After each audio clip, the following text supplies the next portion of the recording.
자, 존경하는 내외기빈 여러분, 그리고 역사의 진실을 탐구하고 교육의 미래를 고민하기 위해 이 자리에 모여주신 동료 학자와 활동가 여러분, 안녕하십니까? 오늘 우리는 대한민국 민의의 전당인 이곳 국회의원 회관에서 한국 근현대사의 경랑 속에서 푸른 눈의 독립운동가이자 참된 스승으로 살다간 우리암 선교사와 또 그의 아들 우광복 박사의 생애를 조명하는 학술대회를 개최하게 되었습니다. 자, 역사교육학회가 주관하고 우리암 우광복 기념사협회가 후원하는 이번 행사는 단순히 과거의 인물을 추억하는 자리가 아닙니다. 자, 이는 망각의 심연 속에 묻혀있던 고귀한 인류애와 헌신적인 독립정신을 오늘날의 시대정신으로 다시 불러내는 부활의 자리입니다. 우리암 선교사에게 교육은 단순한 지식 전달이 아니었습니다. 자, 그것은 억압받는 민중에게 인간의 존엄을 깨우쳐주는 가장 강력한 독립투쟁이었습니다. 그는 선교사이기 이전에 한국인을 진심으로 사랑한 동반자였으며 일제의 탄압 속에서도 굴하지 않고 한국의 독립을 지원한 진정한 광복의 조력자였습니다. 그의 아들 우광복 박사 또한 아버지의 뜻을 이어받아 이 땅을 향한 무한한 애정을 보였습니다. 한국에서 태어나 한국을 고향으로 여겼던 그는 해군 군의관으로서 미 군정기에 한국의 보건의료 체계를 세우는 데 헌신했습니다. 우광복이라는 그의 한국 이름처럼 그는 진정으로 이 땅에 빛이 돌아오기를 바랐던 인물이었습니다. 두 부자의 생애는 국경과 인종을 초월한 인류 보편의 가치가 무엇인지를 웅변합니다. 자, 그들은 타국의 독립을 위해 자신의 삶을 기꺼이 던졌으며 교육과 헌신이라는 도구를 통해서 한 민족이 스스로 일어설 수 있는 힘을 길러주었습니다. 오늘 이 자리에 모인 우리는 역사가와 교육자로서 막중한 책임감을 느낍니다. 역사는 기록되지 않으면 잊히고 가르치지 않으면 계승되지 않습니다. 우리암과 우광복 두 분이 남긴 발자취를 학술적으로 고찰하고 이를 교육 현장에 어떻게 녹여낼 것인가를 논의하는 것은 오늘날 갈등과 혼란의 시대를 살아가는 우리에게 분명한 이정표를 제시해 줄 것입니다. 특히 다문화와 세계화가 가속화되는 현대사회에서 타자의 고통에 공감하고 연대했던 이들의 정신은 우리가 지향해야 할 진정한 민주시민의 가치와 맞닿아 있습니다. 이번 학술대회를 통해서 발표될 논문과 토론들이 우리 근현대사 연구의 지평을 넓히고 교육계에 신선한 영감을 불러넣기를 진심으로 기대합니다. 끝으로 이 귀중한 자리를 마련해 주신 역사교육학회 회원 여러분, 그리고 두 분의 정신을 기리기 위해 물심양면으로 지원해 주신 우리암 우광복 기념사업회 관계자 여러분께도 깊은 경의를 표합니다. 아울러 바쁜 의정활동 중에도 학술대회 취지에 공감하며 장소를 마련해 주시고 자리를 빛내주신 내외 귀빈 여러분께도 감사의 인사를 올립니다. 오늘 우리가 나누는 담론이 종이 위에 글자로 머물지 않고 우리 사회의 어두운 곳을 밝히는 희망의 등불이 되기를 소망합니다. 우리암 우광복 두 분의 숭고한 정신이 우리 마음속에 다시금 뜨겁게 살아 숨쉬는 시간이 되기를 바랍니다. 감사합니다. 역사교육학회장 박재영 드림.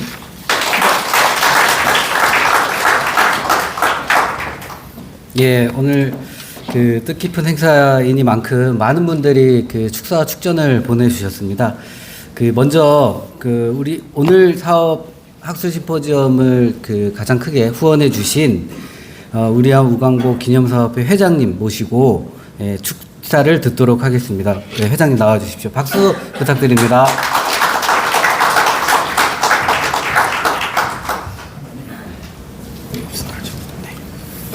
가운데 서서 하시는 게 좋을 것 같습니다. 우리암 우광복 기념사업회 회장 이윤규입니다.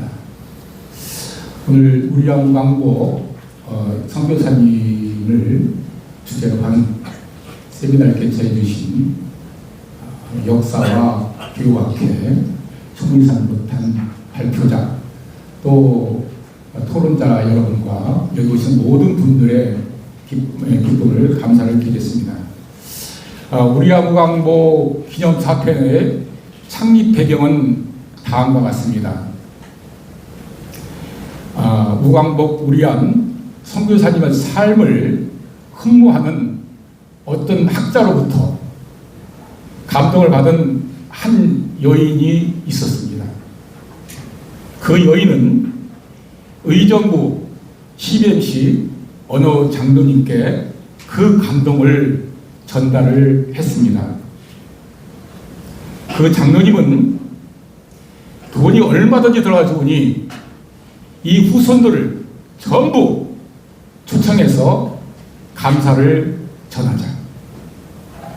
여러분들의 선조들이 이 땅에 들어와서 복음을 전하고 또 해방 이후에 북한은 공산화되어 있고 남한의 4분의 3이 공산주의와 사회주의를 선호하는 가운데 자유민주주의와 시장 경제 체제로 독립되게끔 건국되게끔 토대를 만드셔서 우리가 이렇게 종교의 자유, 신앙의 자유를 누리게 하시고 최하위 빈국에서 10대 강국으로 성장케 하였다. 또한 애국자를 길러 독립운동에 앞장서게 하였으며 농업 발전에 크게 기여하셨기 때문에 이분들의 후손들을 초청해서 감사를 전하는 것이 마땅하지 않느냐. 이렇게 해서 의정부 CBMC, 공주 CBMC, 한국 선교유적회와 함께해서 우리가 무광복 기적사업회가 창립되었습니다. 창립해서 2022년도에 후손 27명을 초청해서 감사를 전하고 또 우리 양 선교사님이 대통령으로부터 건국 보장을 받을 수 있도록 기여를 했습니다.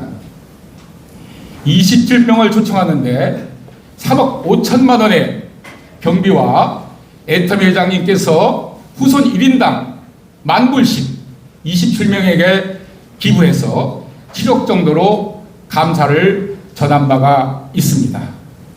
오늘 의정부 CBMC 어느 장로님인 이성보 회장님과 장로님 함께 하셨습니다. 큰 박수 부탁드리겠습니다.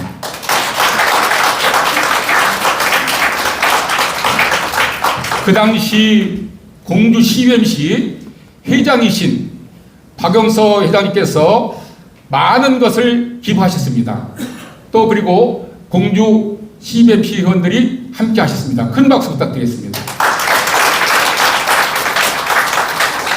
미국에 들어가셔서 후손들을 전부 초청하신 한국선교연구회 서만철 총장님께도 큰 박수 부탁드리겠습니다.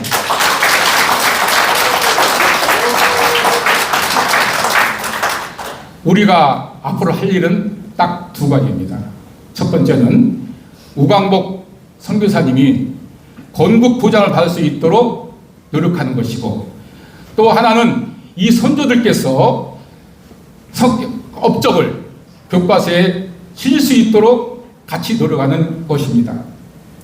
오늘 세미나를 통해서 우리왕 우광복 선교사님의 업적을 재조명해서 앞으로 우리의 두 가지 소망을 들을 수 있도록 이룰 수 있도록 여러분께서 노력해 주시기 바랍니다. 끝으로 여기 계신 모든 분들의 앞날에 기쁨이 넘치고 감사가 넘치는 한 해가 되기를 기원하면서 축사에 가름하겠습니다. 감사합니다.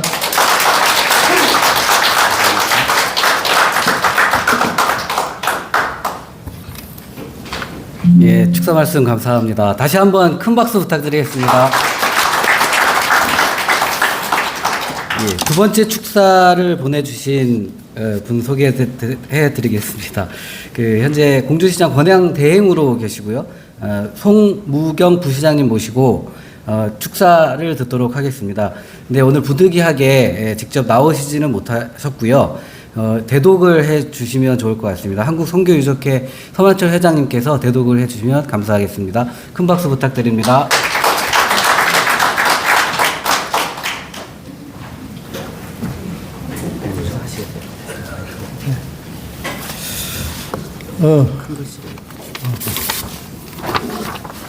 오늘 시장님이 참 오시고 싶었는데 6.3 지방선거에 재출마하시기 때문에 사임하신 관계로 선거법상 오실 수가 없으셨습니다. 그래서 권한대행인 송무경 부시장님께서 축전을 이렇게 보내주셨습니다.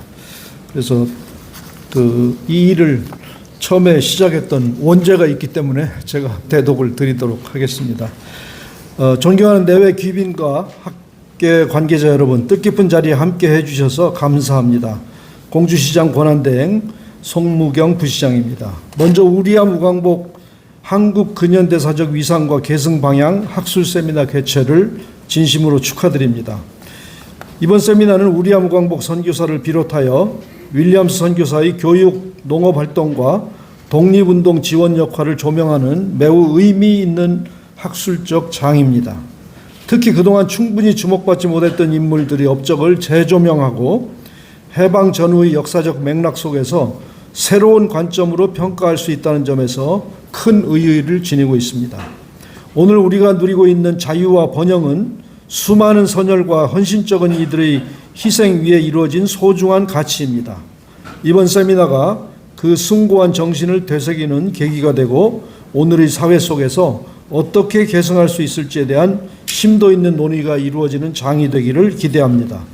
또한 본 세미나가 단순한 학문적 성과를 넘어 지역사회의 올바른 역사인식과 가치관을 확산시키고 미래 세대에게 바람직한 방향과 귀감이 되는 계기가 되기를 바랍니다. 끝으로 이 뜻깊은 자리를 마련해 주신 역사와 교육학회 관계자 여러분과 발표자 및 토론자 여러분 헌신과 노고에 깊이 감사드리고 특별히 또 후원해 주신 우리암 우광복 선교사 기념사업회 한국선교유적연구회 관계자 여러분께 감사드리며 성공적인 개최와 풍성한 성과를 기원합니다. 감사합니다.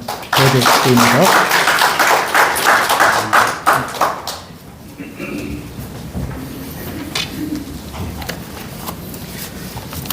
네, 감사합니다. 마지막 축사로요. 우리암 우광복 후손 대표 엘리 윌리엄스님께서 보내주신 축사를 대독해 주실 CBMC 부회장 이성복 부회장님 모시고 대독을 듣도록 하겠습니다. 박수 부탁드립니다.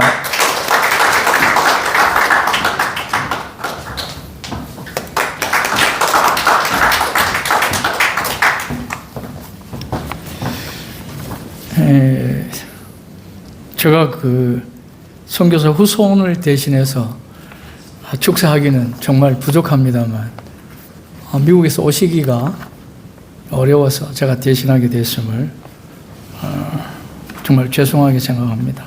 그리고 조금 전에 우리 이웅재 회장님 말씀하셨는데 서만철 총장님은 코로나 때 한 달 반을 미국에 마스크 끼고 이 후손들을 찾아다니셨습니다. 그리고 저는 이 일을 하면서 시작하면서 저 눈에 이렇게 정말 감격해서 눈물을 흘려도 다 흘릴 수 없을 만큼의 정말 우리암 우광복 선교 후손들을 초청하는 데는 한두 사람이 아니었습니다. 정말 공주에서 저는 박영수 회장님의 사모님은 제가 평생을 잊지 못할 겁니다.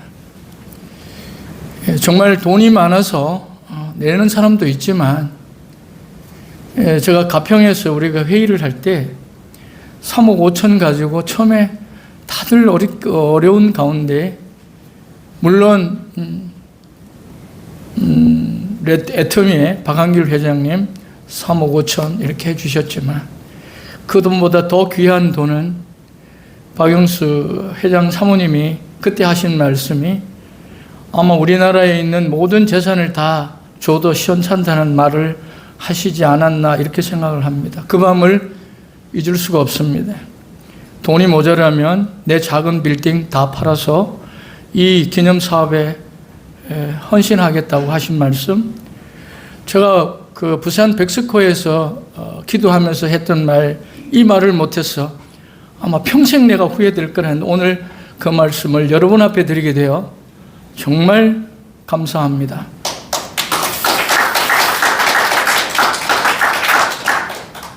잊지 않겠습니다. 그리고 하나님 앞에 꼭 기도하겠습니다. 하나님 천만배를 더해 주시리라고. 그리고 이용재 회장님 내려갈 때마다 알밤에서 늘 섬겨주시곤 그 은혜를 잊지 않겠습니다. 많은 사람들이 있지만 특별히 서만철 총장님과 이용재 회장님, 우리 박용수 회장님보다는 사모님에 대한 정말 잊지 못할 그런 일들을 이 시간 기억하니까 눈물이 앞을 가립니다. 감사합니다. 이게 후손이 주신 축사를 대독하도록 하겠습니다. 이분은 알리 윌리엄스는 지금 그 메릴랜드에서 상공회의소 소장을 현재 하고 있습니다. 국가로부터 이번엔 큰 상도 받았습니다. 역사와 교육학회 박재영 회장님, 이용재 기념사업회 회장님, 서만철 총장님, 그리고 존경하는 지도자 여러분, 저는 윌리엄스 선교사님의 증손자이자 조지 윌리엄스 박사님의 손자로서 우리암 우왕복의 한국 근현대사적 위상과 개성 방향 학술 행사를 개최하게 된 것을 진심으로 축하드리며 깊은 감사와 자부심을 느낍니다. 저의 증조부와 할아버지의 삶과 공헌이 이처럼 의미 있고 뜻깊은 방식으로 기려지는 것을 보니 참으로 감격스럽습니다. 신앙과 봉사 그리고 인류에 대한 헌신의 뿌리를 둔 그분들의 업적은 시대를 초월하여 수많은 사람들의 삶에 영향을 미치고 공동체를 강화하며 근대 한국 사회의 중요한 한 장을 장식하는 데 기여했습니다. 이번 행사가 특별한 이유는 단순히 그분들의 유산을 기리는 것뿐 아니라 미래를 내다보는 대화를 이끌어낸다는 점에 있습니다. 그분들의 영향을 뒤집어 보고 그 유산이 미래 세대를 어떻게 이끌어갈 수 있을지 탐구함으로써 여러분은 그분들의 가치, 리더십, 그리고 문화, 이해가 오늘에도 여전히 유효하고 살아 숨쉬도록 하고 계십니다. 저희 가족에게 이것은 단순한 역사가 아니라 삶의 목적과 봉사를 향한 살아있는 연결고리입니다. 그분들의 업적이 계속해서 연구되고 기억되고 계승되고 있다는 사실은 겸손함을 느끼게 하는 동시에 깊은 의미를 지닙니다. 이 중요한 행사를 성공적으로 개최해 주시고 세대와 국경을 넘어 영감을 주는 그 유산을 보존하고 더 높여 주셔서 진심으로 감사드리며 존경합니다. 후손 대표 엘리 윌리엄스 메릴랜드 베데스다 상공회의소 회장, 감사합니다.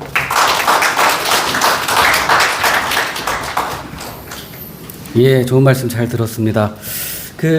이런 행사들을 진행을 하면 사실 연구하시는 이런 행사를 준비해 주신 후원 기념사업회 분들께 정말 감사드린다는 말씀 많이 드리는데요.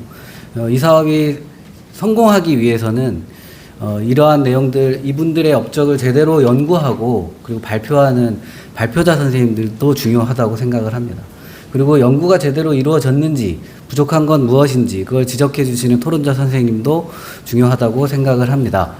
그런데 저는 개인적으로 이러한 선교사님들의 업적들을 우리가 제대로 이해하고 계승하기 위해서는 이러한 발표들이 더 많이 알려져야 된다고 생각합니다. 그래서 행사의 성공은 참석자들에 달려있지 않은가 그런 생각을 합니다. 그래서 여기 오신 분들 멀리서 오셨다고 제가 알고 있는데요. 우리 이번 행사가 잘 이루어질 수 있도록 우리 자신을 위해서 박수 한번 치고 시작하는 걸로 하겠습니다. 예, 오늘 발표는 총 4개의 발표가 있는데요. 그 전에 이제 기조 발표로 시작을 하도록 하겠습니다. 기조 발표라고 하는 것은 이제 오늘의 학술대회가 갖고 있는 큰 의미, 줄기 그런 것들을 좀 일목요연하게 설명해 주는 그런 자리라고 할 수 있으니까요. 이 부분을 좀 경청해 주시면 오늘 학술대의 거의 대부분을 이해할 수 있을 거라고 생각을 합니다. 그 봄날 점심 식사도 하시고 졸리기도 하실 텐데 정신줄 꼭 붙들어 매시고 발표를 듣도록 하겠습니다. 자, 첫 번째 기조 발표로 우리암 우광복 선교사 생애와 활동이라는 주제로 한국선교유적연구회 서만철 회장님 모시고 기조 발표 듣도록 하겠습니다. 큰 박수 부탁드립니다. 서서 하시겠어요? 앉아서 하시면 좋을 약속된 발표 시간은 20분입니다, 회장님. 그래서 시간을 좀 지켜주십사 네, 부탁을 드리고요. 시간이 이제 초과하기 전에 제가 신호를 드릴 텐데요. 잘 좀 부탁드리겠습니다. 네, 여러분 반갑습니다. 방금 소개받은 한국선교유적연구회 서만철입니다. 제가 오늘 말씀드릴 내용은 우리암 우광복 선교사의 생애와 활동이라는 이런 제목으로 좀 편안하게 이렇게 말씀을 드리도록 하겠습니다. 아까 그 사진은 우리암 우광복 선교사의 가족 사진입니다.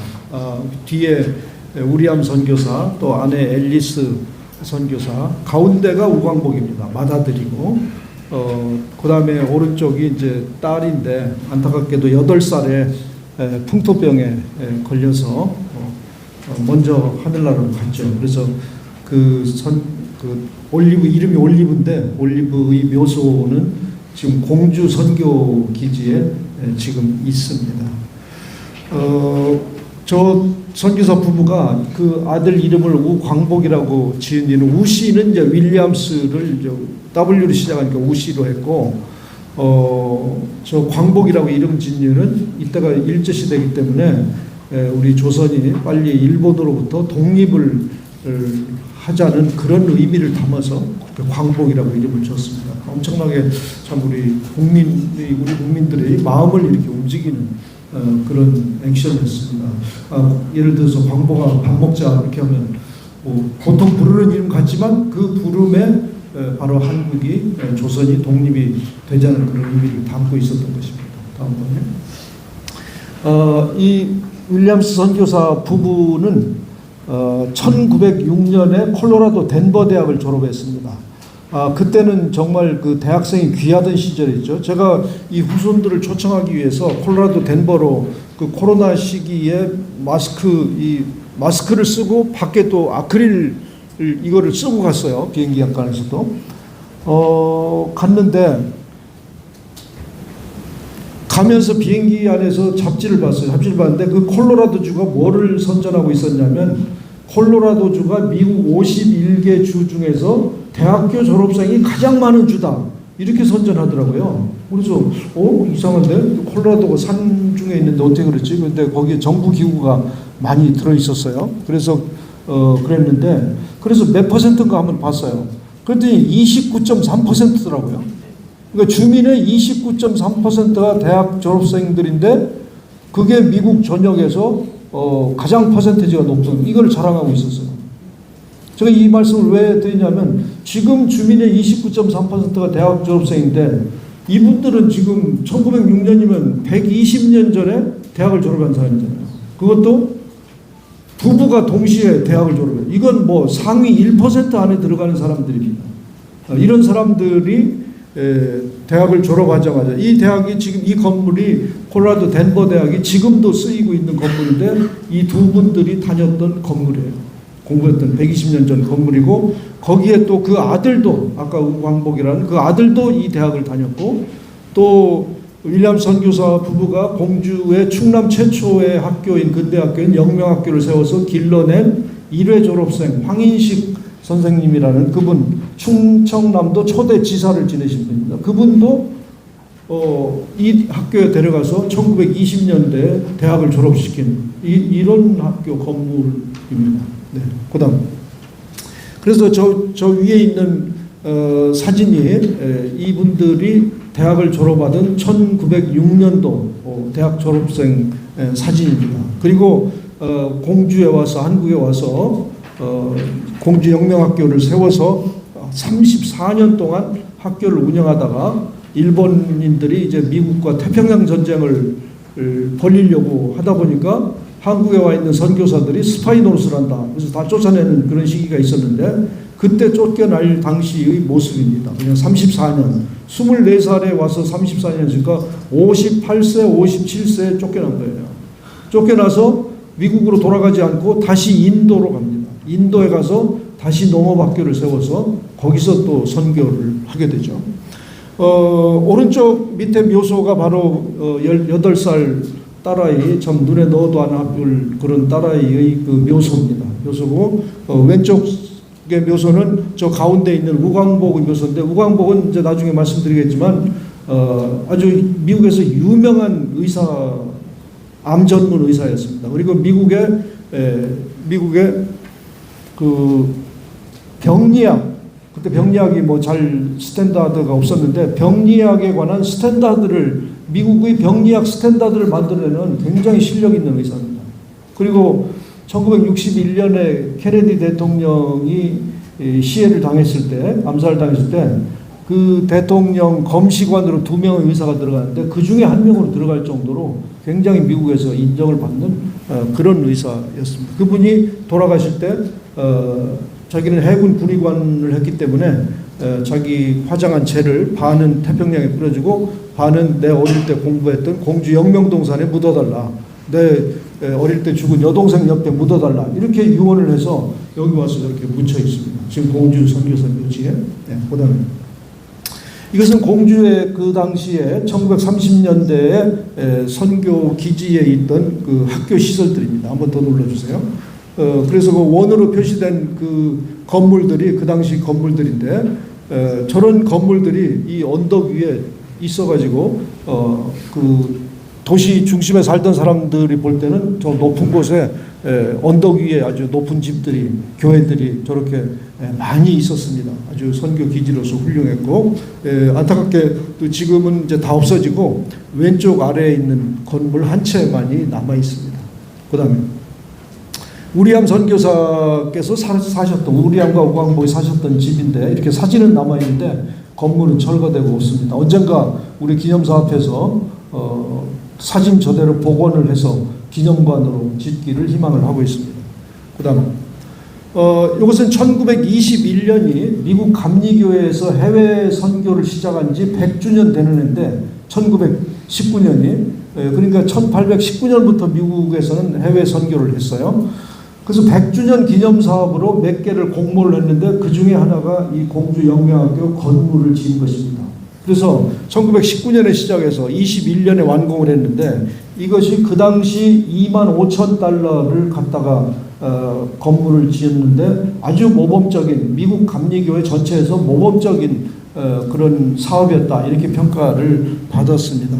그런데 그 우리암 선교사가 이 25,000달러 안에 편지에 뭘 남겼냐면 25,000달러 안에 자기 장모가 헌금한 1년에 100달러씩 5년 동안 헌금한 500달러가 그 25,000달러 안에 들어있다. 이렇게 편지를 써놨습니다. 그걸 제가 구했는데 지금 100달러 하면 별거 아닌 것 같지만 1년에 100달러 하면 별거 아닌 것 같지만 지금 돈으로 환산을 하면 약 1,500만 원 정도 됩니다. 25,000달러는 한 50억 원 정도 되고 그 정도 돈을 갖다가 저렇게 학교를 졌고 그런데 그 윌리엄 선교사의 장모 앨리스의 친정 엄마는 청산과부였어요.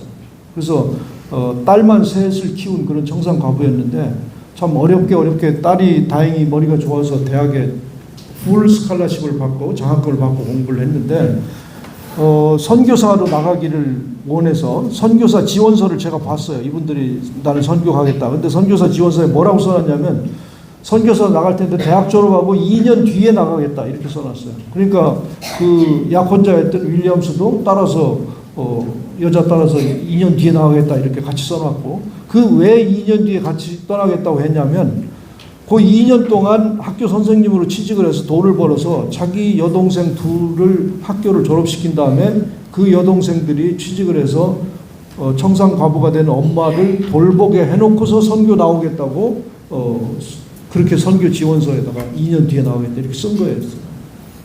근데 안타깝게도 한국 공주 선교기지에서 먼저 선교 책임자를 내려왔던 샤프 선교사가 온 지 6개월 만에 이렇게 소천을 해서 돌아가셔서 누군가 급하게 보내야 됐어요. 근데 이분들이 거기다가 2년 뒤에 나가겠다고 하면서 단서를 붙여놨는데 뭐라고 단서를 붙여놨냐면 단 하나님이 부르시면 지금이라도 갈 수 있다. 이렇게 단서를 붙여놨어요. 그러니까 뉴욕에 있는 선교본부에서는 공주의 선교 기지를 열어서 책임자가 있었는데 갑자기 돌아가셨으니까 누군가 급파를 해야 된단 말이에요. 그런데 서류를 뒤져보니까 2년 뒤에 간다고 했던 사람이 있는 거예요. 그런데 거기에 하나님의 콜링이 있으면 지금이라도 갈 수 있다. 이렇게 써놓은 거예요. 그래서 뉴욕에서 콜로라도까지 2박 3일로 기차 타고 와가지고 그 부모를 설득을 하기 시작한 거죠. 그래서 대학교 졸업하자마자 여동생들을 가르치지 못하고 그냥 여기에 왔던 거예요. 참 우리는 이 복음을 전해 들은 거에 이런 그 뒷 이야기, 새드 스토리가 있는 줄을 몰랐는데 저도 이런 자료 발굴을 하다 보니까 그런 것들이 느껴지더라고요. 이게 보통 일이 아니에요. 우리가 교회를 다니면서 복음을 들을 수 있다는 것이. 그 $500가 친정 엄마로서는 대학교 졸업해 놓으면 걱정 없이 이제 편안하게 좀 지내려고 했는데 선교사 하는 남편을 만나가지고 둘이 지구 반대편으로 대학 졸업하자마자 날른 거야. 그러니까 얼마나 그 가정에는 어려웠겠어요. 경제적인 파탄이 있었다고 써놨었어요. 그런 걸 봤습니다. 윌리엄 선교사는 잠깐만 더 보여주세요. 그 두 번째 그 영명학교 설립 이념에다 어떻게 써놨냐면 나라와 결애를 위해서 몸바치는 애국자를 기른다. 이런 교훈을 가지고 학생들을 가르쳤어요. 사실 이게 일제시대인데 이런 교훈 가지고 가르치기가 쉽지 않았거든요. 이렇게 민족적인 정신을 이렇게 교육을 시켰기 때문에 사실 충남의 애국지사들은 거의 이 영명학교 출신들입니다. 그래서 영명학교가 우리 보훈부로부터 현충학교 지정을 받았습니다. 그 다음에 윌리엄 선교사는 공주에 본부를 두고 있었지만 이 천안 지역도 감리사를 하고 있었어요. 감리사는 이제 감리교회 여러 수십 개의 교회를 이제 감독하는 위치인데 그때 천안 지역 감리사를 하고 있었는데 그때 마침 1919년 4월 1일 아우네 장터 만세운동이 일어났던 거예요. 그 만세운동에 대해서 윌리엄 선교사가 서울에서 있었던 선교사 회의에 와서 보고해 놓은 자료입니다. 공식 자료예요. 선교사 자료에. 그런데 우리나라에 있는 아우네 장터에 대한 그 만세운동 이야기는 대부분 다 일본인들의 손을 거친 그 자료들이에요. 일본인의 시각에서만 읽힐 수 있는 그런 자료들인데 정말 순수한 민간인들, 교육자의 눈에 손으로 보고된 자료는 이 자료밖에 없습니다. 엄청나게 귀한 자료죠. 여기에 뭐라고 되어 있냐면 4월 1일에 시장에서 큰 시위가 있었고 헌병이 총을 쏘아서 20명이 넘는 한국인이 사망했고 그 가운데 3명이 교회 사람이었는데 한 기독교 가족의 피해는 심각했다. 부모는 모두 사망했고 유관순 열사의 부모가 현장에서 사망했습니다. 헌병이 총을 맞아서. 그 딸은 감옥에 가서 3년 징역형에 처해졌다. 그 아들은 공주에서 역시 4월 1일 날 오후 2시 동일한 시각에 만세운동을 주도하다가 잡혀가가지고 아버지 엄마는 현장에서 돌아가셨고 딸은 3년 징역형에 처해졌고 큰 오빠도 공주에서 만세운동하다 잡혀가서 감옥에 있고 어린 두 동생을 돌볼 사람이 없다. 그래서 차마 목불인견이다. 이렇게 보고를 해놨어요. 참 이건 엄청나게 살아있는 자료죠. 귀한 자료입니다. 그 다음에 다음 이 사진은 공주의 충남 최초 오늘날 충남이라고 하는 것은 제가 지금 충남이라고 하는 것은 오늘날의 충남, 대전, 세종 다 합친 겁니다. 거기 최초의 근대 학교입니다. 이분이 세운 학교가 공주영명학교가. 그래서 그거에 감사해서 공주의 졸업생들과 기독교인들이 저렇게 흉상 기념 동상을 세워줬습니다. 그 기념 동상 제막식 기념 사진이에요. 가운데 앉은 분이 이제 윌리엄 선교사고 그 오른쪽에 왼쪽에 앉은 꼬마가 막내 아들이에요. 막내 아들 8살 때. 그리고 왼쪽에 흰 옷 입은 분이 이제 아내 앨리스고. 그런데 저 8살 막내 아들이 한 15년 전에 죽기 전에 이 장면에 대해서 기록을 해가지고 자기 장 진료한테 이메일을 보냈어요. 이 장면에 대해서 아버지 흉상은 일본 이 장면에서는 좀 비속어를 써야 돼요. 일본 놈들이 떼가가지고 무기 만드는 데 썼고 저 흉상을 받치고 있는 받침대 하얀 거, 그 안에 한국 독립에 관련된 비밀이 들어있는데 그거는 일본 경찰이 잘 모른다. 그렇게 써놨어요. 그런데 그 사실을 내가 여태까지 아무한테도 얘기 안 했는데 너한테만 얘기한다. 이렇게 하고 이메일을 보냈어요. 그러고 나서 한 2년 뒤에 돌아가셨어요. 그래서 제가 그 이메일을 접수를 했어요. 엄청 가슴이 뛰었어요. 저 안에 도대체 뭐가 있었다는 얘기인가. 그래서 그 후손을 만나러 다니면서 그 안에 뭐가 들어있는지를 발견했어요. 그 콜로라도 덴버에 갔을 때 저 8살짜리 그 막내 아들이 딸이 거기에 살고 있었어요. 60살이었었는데 한 5년 전이면 60살인데 65세죠. 그 딸이 들고 나온 자료 중에 단서가 있었어요. 뭐라고 적혀있냐면 저거는 윌리엄 선교사가 직접 빨간 볼펜으로 써놓은 걸 제가 사진 찍어온 겁니다. 저게 뭐라고 써냐면 윌리엄 선교사도 저 흉상 부분, 구리 부분은 일본 사람들이 떼가가지고 대포 만드는 데 썼고 그 받침대 밑에 그 안에다가 밖에서는 안 보이도록 33개의 돌을 잘 깎아서 쌓아서 넣어놨다. 33개의 돌을 잘 깎아서 쌓아 넣어놓은 이유는 1919년 3월 1일 그 독립선언서에 사인한 33명을 기념하기 위해서 내가 거기다 돌을 깎아가지고 33개를 넣어놨다. 이야, 저는 이걸 읽는 순간 가슴이 정말 뛰었어요.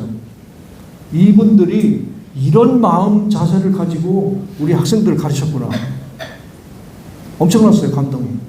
그래서 저는 야, 이런 사실을 내가 40대 교수 시절에 좀 알았으면 내가 교수 생활이 달라졌을 텐데, 뭐 그렇다고 제가 교수를 뭐 막 피먹은 건 아니지만 너무 늦게 아는 거에 좀 아쉬웠어요. 그래서 이 사실을 전국에도 좀 알려야 되겠다. 우리 학생들한테도 알리고 전국에다 이 사실을 이거는 정말 우리 대한민국 국민이라면 다 감동적인 내용이 아니겠어요? 그래서 지금 이런 일들을 하고 다닌다는 말씀을 드립니다. 그 다음에 그리고 인도 쫓겨가서 인도에 간 분이 아까 저 논문 발표집에도 인면 전구 공작대 발표하시는 분이 계시던데 이 인면 전구 공작대가 인도에서 활동할 때 그분들한테 영어 교육을 시켰어요. 이 윌리엄 선교사가 34년 동안 한국에서 한국어와 영어를 다 썼으니까 한국 사람들 교육시키기에는 딱이죠. 그러니까 한국 사람들 뭔 교육을 시켰냐. 독립군이면 광복군이면 중국에서 활동했을 텐데 그런데 이 명분을 위해서 광복군이 일본하고 형성되는 전선이 있는 데는 몇십 명씩 이렇게 보낸 거예요. 인면은 인도와 면은 버마입니다. 오늘날 미얀마. 거기서 일본군하고 전쟁이 벌어지는데 그 광복군들이 투입이 된 거죠. 그 사람들은 일본말 다 알아들을 거 아니에요. 무전으로 왔다 갔다 하는 말도. 그런데 그거를 영국군 사령부에 보고하려면 영어로 해야 되는 거죠. 그래서 그 교육을 윌리엄 선교사가 시켰던 거예요. 그 역사학자들이 그걸 연구해서 논문을 발표해 놓은 것이 있습니다. 저렇게.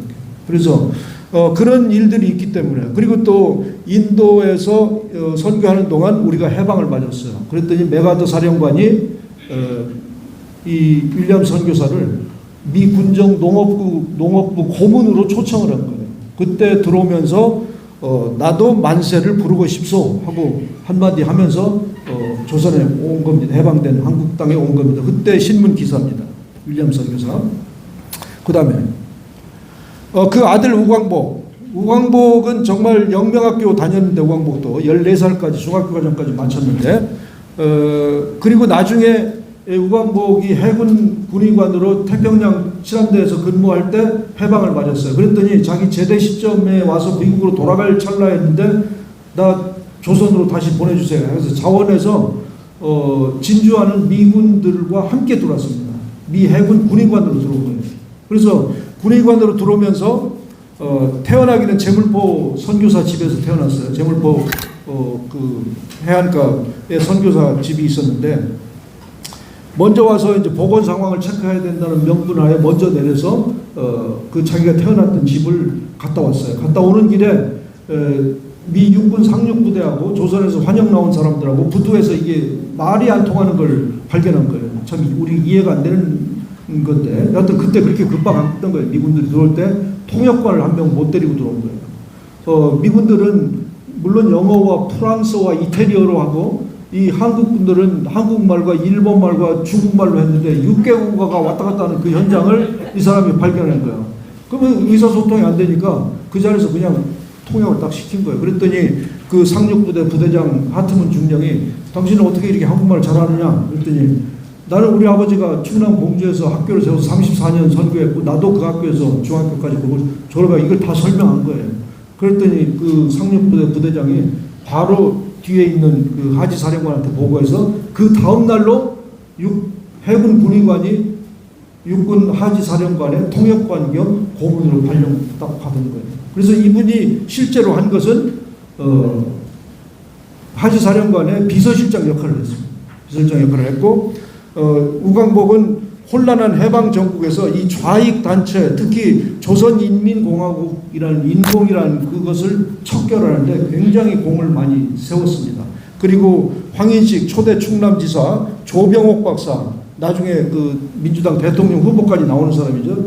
내무부 장관도 했고 그 다음에 이명욱 박사 이런 분들이 다 우광복하고 같이 공부했던 사람들인데 저분들을 다 미 군정으로 불러 올려가지고 미 군정의 핵심 역할을 하도록 했습니다. 그때는 미 군정 3년 동안은 공주 영매학교 출신들이 거의 주요 포지션에서 다 활동을 했어요. 그 다음 시간이 다 됐다고 하니까 그래서 조선일보 2023년 12월 13일자 신문입니다. 1945년 미 해군 소령 윌리엄스의 인맥 채용이 현대 한국의 원형을 만들었다. 이렇게 평가를 받고 있는데 그 소령 윌리엄스가 누구냐면 바로 우광복입니다. 이것은 제 얘기가 아니고 이화여대 사학과의 근대 사학자인 정병준 교수가 쓴 책에 나오는 얘기입니다. 그래서 미 군정에서 일할 한국인 50명을 채용하는데 35명 70%를 선교사 학교에 선교사들이 훈련시킨 학교의 졸업생들을 채워놔서 미국의 자유민주 사상이 이 한국 새로 수립되는 정부에 그것이 도입되도록 그리고 모든 것이 자유민주 자본주의 체제가 이룩되도록 그런 역할을 했던 대단한 분이십니다. 우광복이. 그 다음에 그렇게 묘소가 공주에 남아있고 그 다음에 넘어갑시다. 그 묘소를 찾아갔고 그 다음에 나온 책입니다. 기도가 된 편지와 우리함과 우광복 이야기. 여기 동아일보 기자님 계신가요? 이면철 박사님. 잠깐 나가셨네. 저기 서 있네요. 잠깐만 일어나 보세요. 동아일보 대기자 출신이신데 저하고 같이 이 책을 많이 쓰시고 선교국본 8권 발간했습니다. 큰 역할 하십니다. 박수 한번 주세요. 감사합니다. 넘겨주세요. 그래서 아까 그 우리 이성복 회장님 코로나 시기에 모여갖고 기념사업회를 결성하고 후손들을 27명을 초청했습니다. 예산을 7억을 들여서. 그 다음에 그렇게 특별 광복절 특별 예배를 드리는 장면이고 그 다음에 그래서 우리가 보훈부에 추천을 해서 돌아가신 지 오래됐지만 건국 포장을 받았습니다. 큰 박수가 필요한데요. 그다음에 후손들이 와서 직접 받았고요. 그 다음에 그래서 이런 것들을 기념해서 우리가 한국의 선교 유적을 유네스코 세계유산으로 등재하는 그런 운동을 펼치고 있습니다. 앞으로 함께 기도해 주시고 함께 해 주시면 감사하겠습니다. 대단히 감사합니다.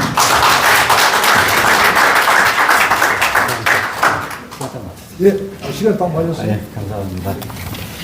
예, 많은 그 사진 자료하고 재미있는 이야기 그리고 감동적인 이야기 해주셔서 너무 재밌게 잘 들었습니다.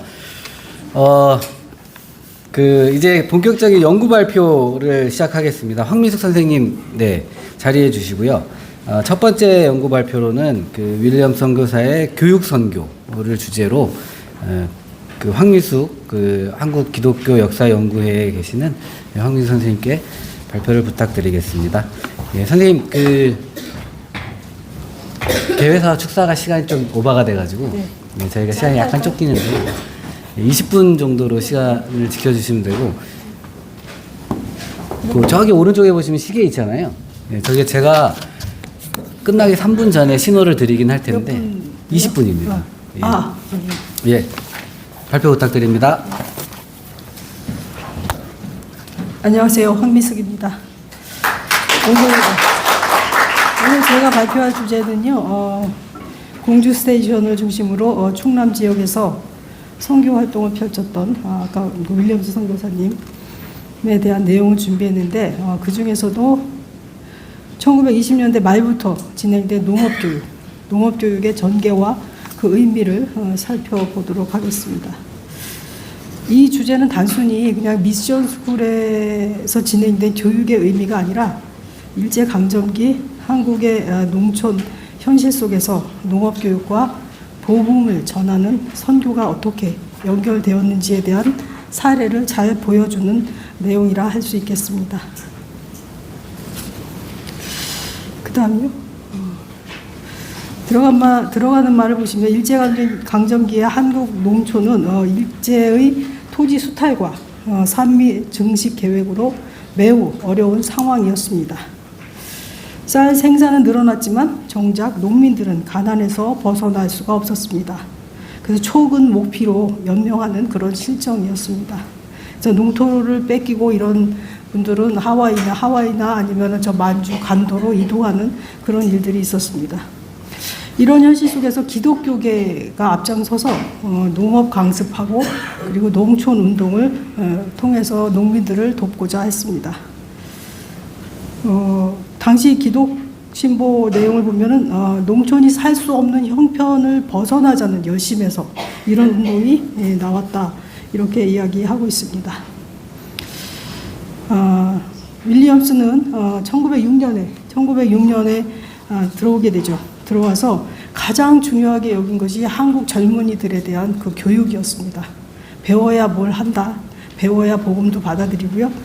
그래서 한국의 희망이 젊은이들에 대한 올바른 교육에 달려 있다고 보았고요. 그러한 자신의 비전을 공주를 비롯한 충청 지역, 더 나아가 전국적 강습으로 실행을 했습니다. 사진은 공주 스테이션인데요. 아까 설명을 드렸죠. 보시면 저 꼭대기에 있는 곳이 지금 현재 영명학교 위치입니다. 그리고 그 앞부분에 보시면 공주시장이 있고요. 그 위쪽에 공주 꼭대기에 저 산을 보시면 저 뒤쪽으로 보이는 산이 여러분들이 잘 아시는 공산성이고요. 공산성 너머에 금강이 있습니다. 그곳에 그리고 지금 이 밑에 쪽에 산이 뒷산인데 그 앵산이라고 합니다. 그곳에 바로 선교사 묘지가 있습니다.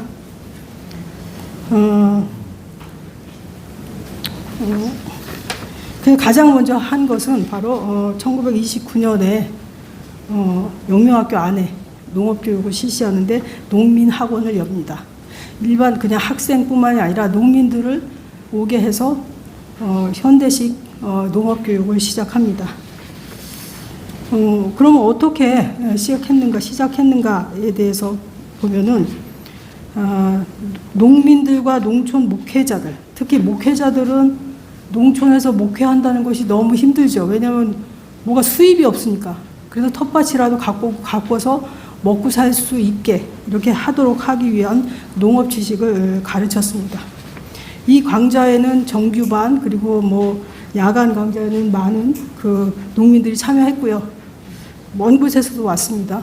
공주뿐만이 아니라 홍성, 저 충청도 일대에서 다 모였죠. 강사들은 실제 사례, 농업을 어떻게 했고 시범을 이제 하는 걸로 중심으로 가르쳤습니다. 이 농민학원의 교육 목적은 아시다시피 새로운 농사법을 가르쳐서 바로 현장에 적용하는 것, 그렇게 하도록 돕는 데 있었습니다.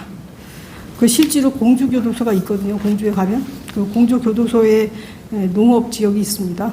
그 징역을 하는 건지 보시니까 공주교도소와 이제 공주 공무원들의 협력으로 곧바로 실습이 이루어졌습니다.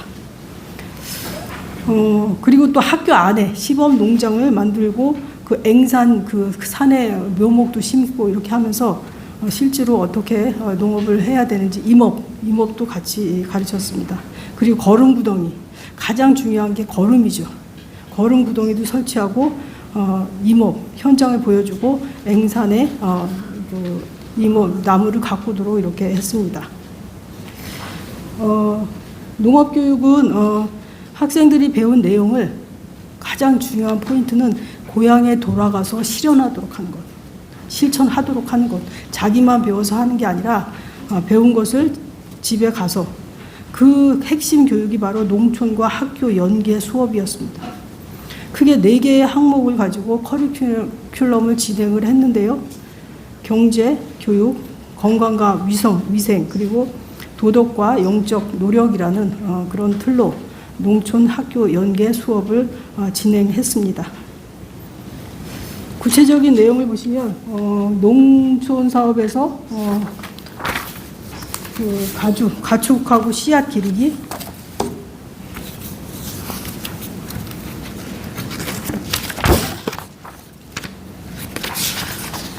그리고 농촌을 사랑해야 된다라는 것을 가르쳐서 그 배운 것을 실천하도록 하는 것이었고, 그리고 학교를 떠난 후에도 이들이 가서 구안교수법 설명을 할 수 있도록 가르칩니다. 이제 가서 농민들 어른들한테 가서 실질적으로 배운 것을 가르칠 수 있도록 그 구안교수법도 가르쳤습니다. 그리고 감독을 할 수 있도록 교육했습니다. 그리고 중요한 것은 복음을 전하는 문제였는데요. 그 마을 주일학교에서 종교교육을 하게 됩니다. 그리고 자신들이 고향에 돌아가서 같은 효과를 낼 수 있도록 이렇게 하는 것이 그런 방안이었습니다. 그리고 동물에게 먹이 주기 실습, 그리고 지역 학생들과 농민들에게 실질적인 가치를 부여하는 거죠. 왜냐하면 이게 뭐 염소를 키운다든가 이런 건 실질적으로 염소를 통해서 우유도 보급받을 수 있고 이렇게 했기 때문에 실질적으로 이런 실습을 시켰습니다. 그리고 가장 중요한 것은 농업을 희망하거나 관심이 있는 학생들만 받아들인다는 거. 그냥 와서 수업받고 뭐 학력을 받는다 이런 뜻이 아니라 실질적으로 농업에 관심 있고 고향에 좀 보탬이 될 수 있도록 하는 그런 마음을 가진 학생들만 뽑았다는 것입니다. 그리고 새로운 농기계 사용법, 그리고 씨앗 채취하는 방법, 닭, 돼지, 토끼, 염소, 뭐 양봉 이런 그리고 벌채 뭐 이런 것들을 그대로 이제 전수할 수 있도록 가르쳤습니다.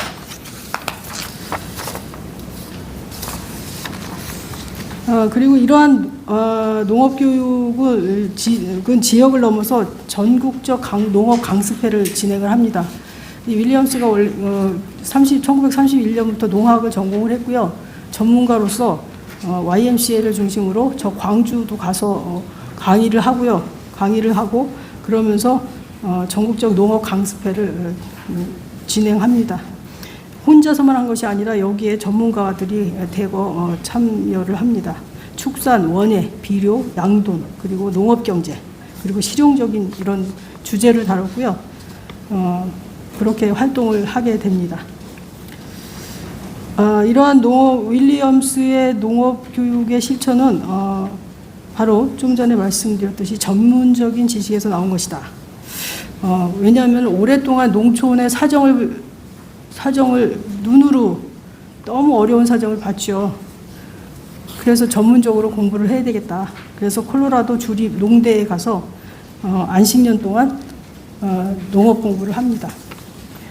그런 농학 전공과 농업 선교 사상은 바로 이런 일제강점기 수탈로 인해서 살기 어려워진 농촌의 사정을 목도한 데서 비롯됐던 것이라고 말씀드렸습니다. 그렇다면 제가 자료를 보면서 추출해낸 것이 그런 농업 선교 사상입니다. 농업만 가리킨 것이 아니라 과연 선교하고 어떻게 연결을 졌는가, 그 기가 막힌 자료가 하나 나옵니다. 저 자료인데요. 쌀과 종교라는 그 팜플렛입니다. 1944년에 나온 것인데요. 이 자료는 사실 이면철 교수님께서 발굴해서 저한테 주셔서 제가 사용했습니다. 그런 농업 선교 사상은 한마디로 쌀과 종교라고 요약할 수 있는데요. 육적인 먹을 것과 영적 양식은 불가분의 관계다. 굶으면서 어떻게 금식하는 거 아닌 이상 어떻게 복음을 받아들이겠습니까? 잘 먹어야 잘 먹을 수 있다는, 잘 믿을 수 있다는 뜻으로 먹고 사는 문제와 신앙생활을 아주 밀접하게 생각했습니다. 이런 그런 내용들이 잘 드러나 있는데, 여기서 이 팸플렛에서 윌리엄스는 두 가지의 한국 선교에 있어서, 한국 농촌 선교에 있어서 두 가지의 한계점을 지적합니다. 하나는 농촌 목회자들의 경제적인 궁핍, 아까 말씀드렸듯이, 그리고 농촌 학생들의 도시로의 이탈. 영명학교만 해도 미션스쿨로서 그래도 지역에서 유명한 학교가 되었죠. 거기 주로 이제 나오면 뭐 배제로 간다든가 아니면 뭐 유관순 오빠인 유우석 그분 같은 경우는 경성 법전에 들어갑니다. 그것도 물론 윌리엄스 선교사의 후원으로 들어가게 됩니다. 이탈의 문제를 얘기하는데 그 극복 방안으로 또 두 가지를 제시합니다. 첫 번째 한계점을 극복하는 방안은 아까 얘기했듯이 농촌과 학교 연계 수업. 그래서 이 수업 내용이 농촌 중심으로 이렇게 전개를 합니다. 두 번째는 학생들이 농촌 이탈을 막기 위해서 어떻게 해야 되냐? 기능과 기술 면에서 전문가가 되도록 교육해야 된다. 단순한 지식이 아니라 그래서 자기가 태어난 그리고 살고 있던 고향에 가서 가르칠 수 있도록 이렇게 했습니다.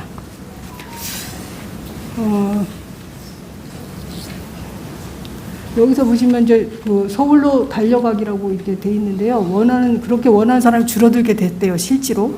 그리고 뭐 육림, 농업 관련 공장, 뭐 양계장, 우유 제조, 판매를 위한 낙농업 이런 구체적인 내용들을 가르쳤기 때문에 살 수 있는 그런 터전을 마련했죠.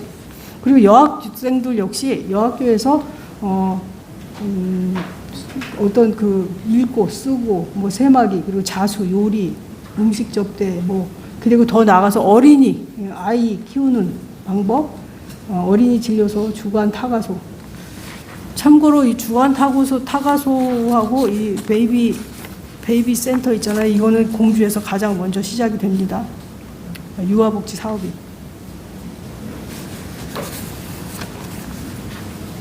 보시면 지금 앵산이 보이죠? 저 산에 지금 가보시면 울창합니다. 저때 저렇게 작았던 묘목들이 지금 울창해서 그 울창한 숲을 헤치고 올라가야 선교사 묘지가 나옵니다. 가보셨을 분 아시겠지만 이렇게 해서 그럼 성과는 어느 정도였냐? 10여 년 동안의 농업교육 성과를 이제 평가를 합니다. 1920년, 29년부터 시작했으니까 40년에 떠나기 전에까지 평가를 했는데요. 그 전에요? 그 전. 없나? 이거는 설명 필요하구나. 제가 이 평가를 어떻게 했냐면 우리 학교 졸업생들은 농부가 되든지 다른 학교에 가서 나중에 사업가나 교사가 되든지 간에 공주 학교에서 배웠던 지식 덕분에 농촌으로 방향을 정한 사람들은 그곳에 성공한 사람이 되었다. 이렇게 이야기합니다. 그리고 교육을 잘 받은 수많은 학생이 자신의 농촌 마을로 돌아가서 그곳 주민들을 돕기 위해 많은 일을 하고 있습니다. 라고 이렇게 평가를 했습니다. 사진을 보시면 다 쭉쭉 넘겨서 사진을 보여주시죠. 자, 실제로 사진 자료가 남아서 그렇습니다. 그 다음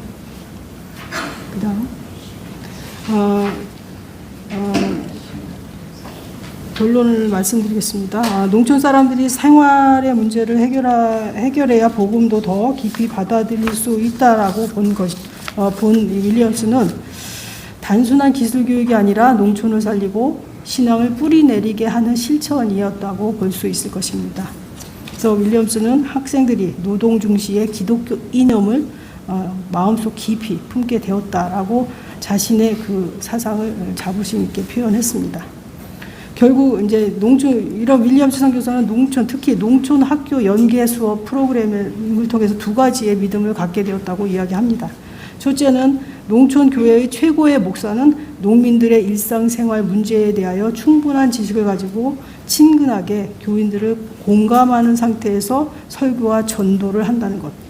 둘째는 농촌교회에서 최고의 일꾼은 교사든 상인이든 지역 공무원이든 농부든 상관없이 마음을 여는 수단으로 복음의 메시지를 가지고 농부의 일상적 관심에 대해 지적으로 이야기할 수 있는 사람이라는 거. 그러니까 농촌 목회자들이 농업을 할 수 있으니까 이렇게 이야기할 수 있다는 거죠. 결국 윌리엄스 선교사는 그의 농업 선교 사상과 농업 교육을 통하여 먹고 사는 문제가 가장 큰 농촌 사회에서 농사를 잘 짓는 정보와 지식을 제공해 주었고, 그리고 노동을 중시하는 기독교 이념, 그것을 자리 잡게 해 주었다라는 것입니다. 결론적으로 이러한 농업 선교는 학교, 농업, 복음 전도를 하나로 묶는 역사적 사례라고 볼 수 있을 것입니다. 그는 한국 농촌 현실을 외면하지 않고 교육을 통해서 삶을 바꾸고 농촌 공동체를 세우고자 했습니다. 이것은 오늘날에도 깊은 의미가 있다고 생각합니다. 교육이라는 것이 단순히 지식을 전달하는 일을 넘어서 삶의 조건과 환경을 바꾸는 힘이 될 수 있다라는 믿음을 1920년에 보여주었습니다. 저의 발표는 여기까지입니다. 감사합니다. 네, 시간 잘 지켜주셔서 감사합니다. 예, 박혜미 선생님 준비 좀 해주시고요. 제가 학술대회 이렇게 다니다 보면요. 원래 학술대회 오면 이제 잘 듣고 뭔가 가슴에 느끼는 게 있고, 그래 집에 갈 때 어떤 그런 느낌을 갖고 가야 되는데, 어떨 때는 이제 몸이 개운해서 가시는 경우들이 있어요. 잘 주무셨다는 것이죠. 네, 전 둘 다 의미 있다고 생각합니다. 네, 어쨌든 오늘 이제 세 번째 발표를 해주실 저희 숭실대학교 한국기독교박물관의 박혜미 선생님 발표 청해 듣도록 하겠습니다. 박수 부탁드립니다. 네, 안녕하십니까. 저 두 번째 발표를 맡은 숭실대학교 한국기독교박물관 학예연구사 박혜미입니다.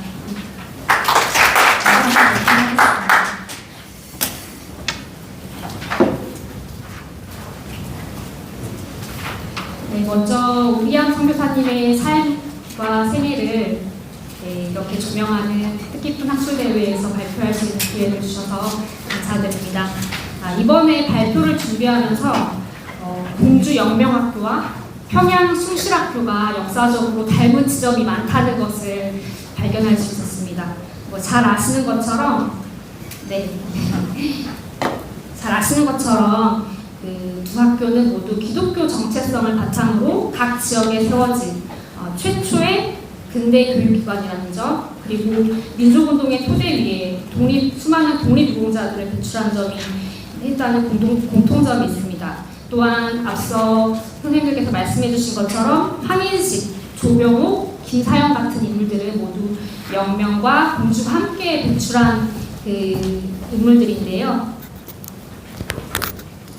네,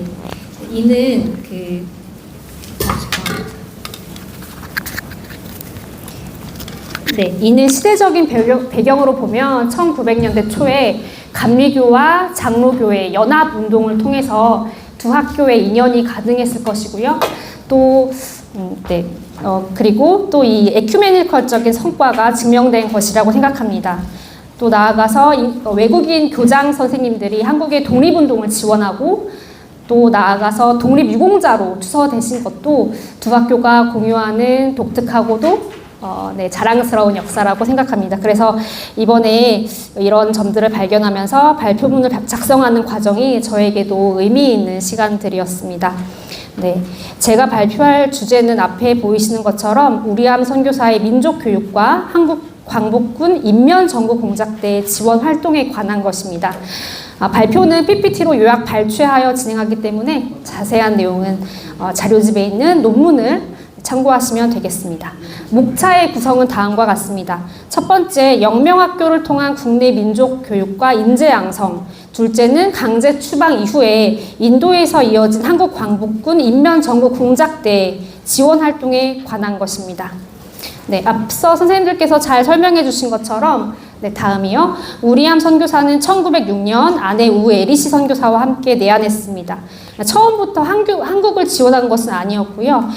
선교지 1순위로는 일본을, 2순위로는 인도를 희망했습니다. 그러나 감리교 해외 선교본부의 즉시 한국 파송 결정에 따라서 한국으로 오게 되었고, 이후 34년간 공주를 제2의 고향으로 삼아 살아가게 됩니다. 그가 남긴 발자취는 크게 4가지로 정리할 수 있는데요. 영명학교 설립, 또 민족교육의 실시, 또 인도에서의 광복군 지원 활동, 그리고 마지막으로 조선의 밤이라는 행사를 개최한 것입니다. 다음입니다. 그동안 우리암 선교사에 대한 연구는 주로 공주 지역을 중심으로 한 선교사와 교육가로서의 면모에 집중되어 왔습니다. 독립운동 지원 활동에 관해서도 자료 발굴과 함께 지속적인 연구가 진행되어 왔습니다.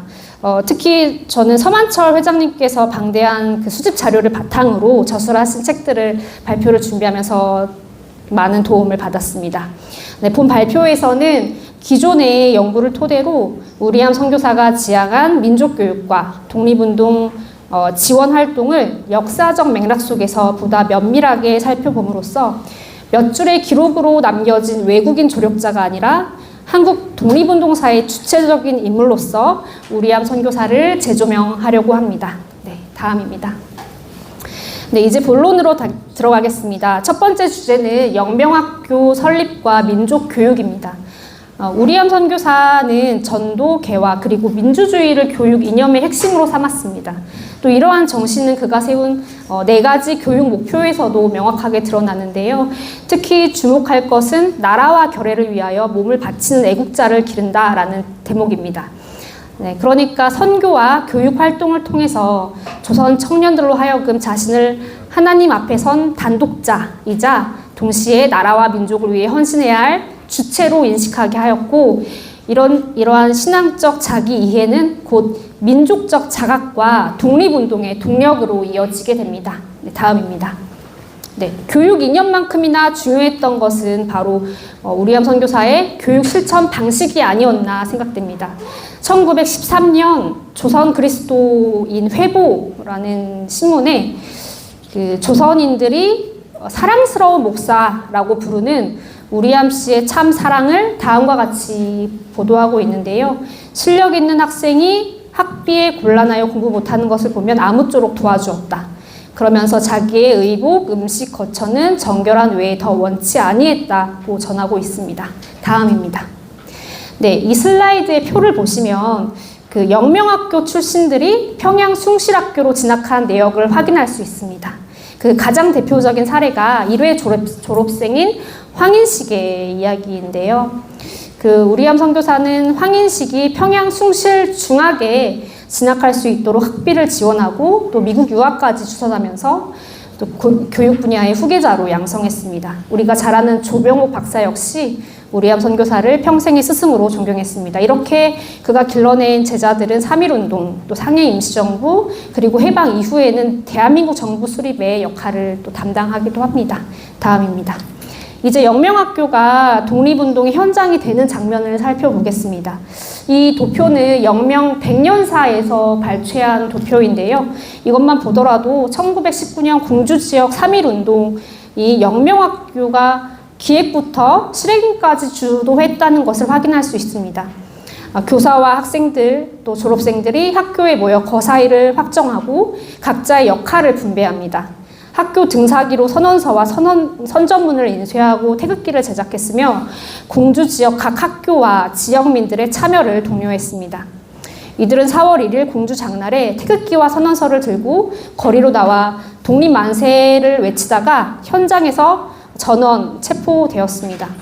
이후에 영명학교는 3.1운동을 주도했다는 이유로 신입생 모집 중지 처분을 받는 시련을 겪기도 합니다. 네, 잠시만요. 그 표를 보시면 그 당시에 체포된 영명학교 관련자 15명의 명단이 정리되어 있습니다. 대부분 독립유공자로 추서되었고, 이 가운데 김사연 같은 경우는 2019년에 숭실대 박물관에서 포상 신청을 통해서 서훈을 받으신 분이기도 합니다. 네, 다음입니다. 네, 앞서 다 언급된 내용인데요. 그 1936년에 영명학교 동문들이 우리암 선교사의 흉상을 교정에 세웠습니다. 그래서 33개의 돌로 탑 모양을 쌓아 올린 것은 3.1 독립선언서 서명자 33인을 기념하기 위한 것이었습니다. 당시 영명학교가 우리암 선교사를 어떻게 기억하고 기념하고자 했는지 잘 보여주는 장면이라고 생각합니다. 결국 영명학교의 독립운동은 교사와 학생, 그리고 동문, 그리고 설립자가 공유한 민족 자립의 정신이 만든 조직적이고 지속적인 투쟁의 결과물이었다고 할 수 있겠습니다. 네, 다음입니다. 네, 이제 이야기의 무대가 바뀌는데요. 1937년 중일전쟁 이후에 일제와 영미의 관계가 급격히 악화되면서 외국인 선교사에 대한 감시와 배척이 노골화되었고 결국 1940년 10월 미국 정부가 해외 체류 자국민의 철수를 권고하게 됩니다. 그리고 같은 해 11월 16일 미국 정부가 보낸 마리포사호를 통해서 선교사와 가족들 219명이 귀환하게 됩니다. 그 배에 승선한 선교사 116명이 그 철수 이유에 대해서 성명서를 발표했는데 이 성명서에 따르면 이들은 일제 선교사와 교회에 대한 탄압과 전쟁 발발에 대한 우려 그리고 미국 정부의 권고에 따라서 철수하게 됩니다. 그러나 우리암 선교사는 마리포사호에 승선하지 않았습니다. 학교를 지키고 싶었기 때문일 것입니다. 하지만 항모국의 강제 귀국 명령이 거세지는 상황에서 한국을 떠날 수밖에 없었고 그 마지막까지 영명의 위기를 잘 극복해 달라는 간곡한 부탁을 남기고 한국을 떠나게 됩니다. 네, 다음입니다. 그런데 그는 미국 본토로 귀환하는 것이 아니라 새로운 선교지인 인도로 향하게 됩니다. 이는 선교본부의 요청도 있었지만 1938년 인도 선교대회에서 한국 선교사 대표로 이미 참가한 경험이 있었고 선교대회 이후에는 간디를 만나 농업과 빈곤 문제를 논의한 바 있었습니다. 또 인도 현장을 직접 두루 다니면서 살펴본 경험이 있었기 때문에 인도로 가지 않았나라고 그렇게 추측할 수 있습니다. 네, 우리암 선교사 부부와 막내 아들 우기복 이렇게 세 사람이 1940년 11월 24일 클리브랜드호를 타고 일본 고베로 이동한 뒤에 다시 해리슨호를 타고 인도로 향하게 됩니다. 처음 4개월은 무수리라는 곳에서 이제 힌디어 어학교에 다니면서 어학 공부에 집중하게 되는데요. 무수리는 해발 2000m 정도 되는 히말라야 산기슭에 위치한 곳으로 1800년도부터 이미 영국 군인에 의해서 산중 휴양지로 개발된 이후에 점차 유럽식 상간 도시로 성장한 곳입니다. 이곳에는 감리교를 비롯한 여러 교파의 교회와 학교가 자리하고 있었고 감리교계 학교인 우두스톡 학교도 운영되고 있었습니다. 그 우기복 역시 이 학교에서 기숙사 생활을 하며 공부했습니다. 이 지도는 우리암 가족의 대략적인 이동 루트를 구글 맵으로 연결해 본 것인데요. 정확하진 않지만 공주에서 일본 고베로 다시 인도 캘커타에 내려서 인도 북부 지역인 무수리로 이동한 다음에 최종 목적지인 가지아바드까지의 여정을 그린 것입니다. 네, 다음입니다. 네, 이 사진은 1938년경 우리암 선교사 부부와 막내 아들 우기복의 모습입니다. 이로부터 2년 후에 인도로 갔기 때문에 바로 거의 이 세 사람이 거의 이런 모습 그대로 인도로 이동하지 않았을까 추정할 수 있고요. 또 그 오른쪽에 있는 우기복이 다녔던 우두스톡 국제학교는 지금도 운영이 되고 있습니다. 이렇게 무수리에서 4개월간의 적응 기간을 거친 이후에 이제 최종 목적지인 가지아바드라는 도시에 정착하게 되는데요. 당시에 그 편지를 보면 우리암 선교사 부부는 인도의 낯선 자연환경과 열악한 주거 환경으로 인해 그 적지 않은 어려움을 겪으면서도 여전히 한국에 대한 염려와 애정을 갖고 있었던 것을 확인할 수 있습니다. 그리고 한국인들이 일본 군인들로부터 보호를 받을 수 있도록 기도했던 것도 그의 편지를 통해서 확인할 수 있습니다. 네, 다음입니다. 네, 이제 인도 가지아바드에 정착한 우리암 선교사는 인그람 학교에서 교육 선교를 이어갑니다. 영명학교를 경영하며 쌓은 노하우를 바탕으로 인도에서 인도 청년들에게 실용적인 농업 기술을 가르치는 데 매진했습니다. 당시에 특히 인도 하층민을 중심으로 기독교 개종 운동이 활발했던 북인도 농촌 상황에서 그의 근대적 농업 기술 교육은 현지인들의 삶을 실질적으로 개선하고 또 복음을 전파하는 데 매우 적합한 활동이었습니다. 또 중요한 점은 잉그람 학교에서 다져진 이 교육 기반이 선교에만 그치지 않았다는 것입니다. 이곳에서 활동은 훗날 한국 광복군 인면정구 공작대가 인도에서 원활하게 활동할 수 있도록 돕는 기반이 되었습니다. 네, 다음입니다. 네, 이렇게 인도에서 선교 활동을 착수한 지 3년 만인 1943년 9월경에 우리암 선교사는 한국 광복군 인면정구공작대와 조우하게 됩니다. 당시 인면정구공작대 대장 한지성은 그의 존재에 대해서 웰리암이라는 이름으로 기록하고 있어서 우리암 선교사의 역할을 증명하는 결정적인 단서를 제공했지만 한편으로는 단편적인 기록의 한계로 인해서 그의 기여가 잘 알려지지 않은 것도 사실입니다.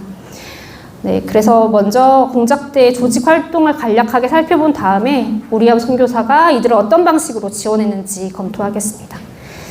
네, 1943년 광복군은 영국군과의 공동작전을 수행하기 위해서 대장 한지성을 비롯해서 9명의 정예 대원으로 구성된 인면정구공작대를 인도에 파견합니다.